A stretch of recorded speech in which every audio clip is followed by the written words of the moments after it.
ইতিমধ্যেই গণ অভ্যুত্থানের মালিকানা নিয়ে দ্বন্দ্ব শুরু হয়ে গেছে। গণ অভ্যুত্থানের মালিককে, কোন দলের কতজন মারা গিয়েছে, কোন দলের কি কন্ট্রিবিউশন, সেই প্রতিযোগিতা লেগেছে। এই 5.5 মাসেও কেন আহতদের এখনো চিকিৎসার জন্য এর কাছে যেতে হবে, ওর কাছে যেতে হবে? প্রায় 5.5 মাস হতে যাচ্ছে। সেখানে আহতরা রাস্তায় দাঁড়াবে তাদের চিকিৎসার জন্য কিংবা তাদের সহায়তার জন্য। আহতদের পরিবার, আহতরা, নিহতরা, এটা আমাদের কাছে কাম্য ছিল না। দুঃখজনক যে এরকম একটা রেসপন্সিবল সরকার, আমাদের সমর্থিত সরকার, কারণ আমাদের আন্দোলনের ফলেই তো এই সরকার গঠিত হয়েছে, এবং এই সরকারকে আমরা সহযোগিতা করছি। যতদিন তারা দায়িত্বে আছে ততদিন করে যেতে হবে, দেশের স্বার্থে, আমাদের স্বার্থে। কারণ দেশকে ভালো রাখতে হলে এই সরকারকে সমর্থন করতে হবে। আমাদের নিজেদের ভালোর জন্য এই সরকারকে আরো কিছুদিন সরকারে রাখতে হবে। সেখানে আমাদের প্রত্যাশা যে সরকার ছোট ছোট কিছু জায়গায় তাৎক্ষণিক ভূমিকা নেবে, তড়িৎ অ্যাকশন নেবে, সেটি কিন্তু আমরা দেখতে পাচ্ছি না। এই 5.5 মাসেও কেন আহতদের এখনো চিকিৎসার জন্য এর কাছে যেতে হবে, ওর কাছে যেতে হবে?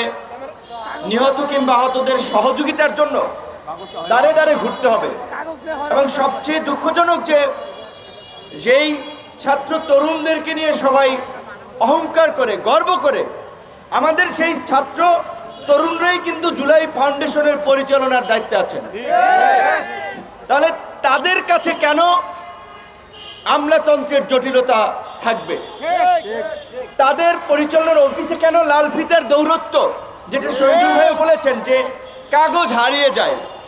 এমনকি আমি শুনেছি যে সহযোগিতার মাত্রাটা বোধহয় সর্বোচ্চ 5 লাখ টাকা।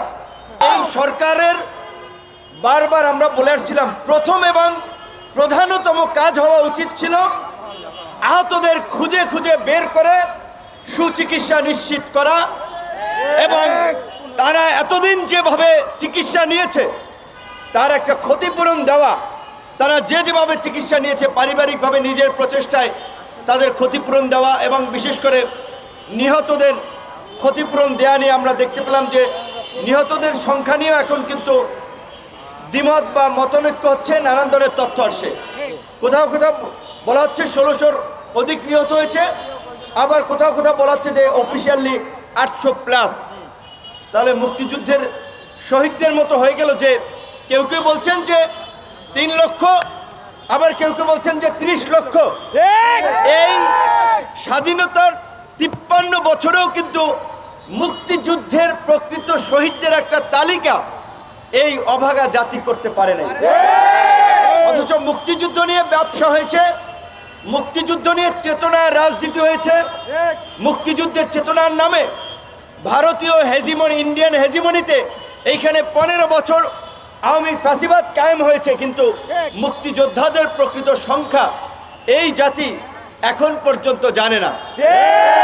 মুক্তিযুদ্ধের শহীদদের সংখ্যা এখন পর্যন্ত জানে না। এই যে ইতিহাস সৃষ্টিকারী গণ অভ্যুত্থানের কথা বলেন, ইতিমধ্যেই গণ অভ্যুত্থানের মালিকানা নিয়ে দ্বন্দ্ব শুরু হয়ে গেছে।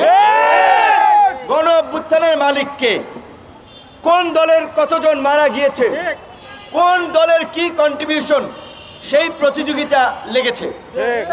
যদি এটা কোনোভাবেই কাম্য নয়, কারণ এইটা কোনো রাজনৈতিক দলীয় আন্দোলন ছিল না। এইটা ফ্যাসিবাদের বিরুদ্ধে একটা গণ আন্দোলন ছিল। সেই গণ আন্দোলনে গণ অভ্যুত্থান হয়েছে। এই গণ অভ্যুত্থানে যারা অংশ নিয়েছে তারা প্রত্যেকে এই দেশের নাগরিক, তারা আমাদের ভাই, তারা আমাদের বন্ধু, তারা আমাদের স্বজন। কাজে তাদেরকে জামাত শিবির হিসেবে চিহ্নিত করা, বিএনপি হিসেবে চিহ্নিত করা, গণ অধিকার হিসেবে চিহ্নিত করা, এটা ইতিহাসের খুব ভালো কিছু হবে না সামনে। আমি সরকারের প্রতি এবং এই জুলাই ফাউন্ডেশনের সাথে যারা সংশ্লিষ্ট আছেন তাদেরকে আগামী 15 দিনের মধ্যে নিখুঁত নিহতদের তালিকা এবং আহতদের তালিকা করে, আহতদের ক্রাইটেরিয়া ভেদে অবশ্যই তাদেরকে মিনিমাম 50 লক্ষ টাকা করে আহতদের সহযোগিতা করতে হবে। এবং যারা নিহত হয়েছে কয়জন, যদি 800 ধরেন, 1000 ধরেন, তাহলে 1000 মানুষকে 1 কোটি টাকা করে দিলে 1000 কোটি টাকা লাগবে। একজন পিকে হালদার 10,000 কোটি টাকা নিয়ে গেছিল। এক এসালম 14টা ব্যাংক খাইয়া ফেলাইছে। সালমান এফ রহমান এক জনতা ব্যাংক থেকেই প্রায় 30,000 কোটি টাকা ঋণ আপনার মওকুফ করে তসরুফ করে সুযোগ সুবিধা নিয়েছেন। এই রকমের মাফিয়ারা তো মিনিমাম 50টা আছে, যে এই 50 মাফিয়াই প্রায় দেশের ব্যাংক থেকে, আর্থিক খাত থেকে অন্তত 2-4 লক্ষ কোটি টাকা গায়েব করে দিয়েছে। তাহলে যাদের রক্তের বিনিময়ে, ত্যাগের বিনিময়ে, প্রাণের বিনিময়ে আমরা এই নতুন বাংলাদেশ পেয়েছি, আমরা রাজনীতি করছি, এমপি হওয়ার স্বপ্ন দেখছি, সরকার গঠন করার স্বপ্ন দেখছি, একজন বিশ্ববিদ্যালয়ের ভাইস চ্যান্সেলর হচ্ছেন, সচিবালয়ের সচিব হচ্ছেন, পুলিশের আইজিপি হচ্ছেন, ডিআইজি হচ্ছেন, এদের কথা কেউ ভাববেন না? সবাই নিজের ধান্দায় ব্যস্ত হয়ে যাচ্ছেন, কিন্তু এইটা কথা ছিল না, ভুলে যাবেন না। ইতিহাস বড় নির্মম এবং নিষ্ঠুর, ইতিহাস কাউকে ক্ষমা করে না। যদি এই শহীদ এবং আহতদের প্রতি অবহেলা করা হয়, তাদের যথোপযুক্ত সম্মান নিশ্চিত করা না হয়, আবার আমরা সংকটে পড়ব।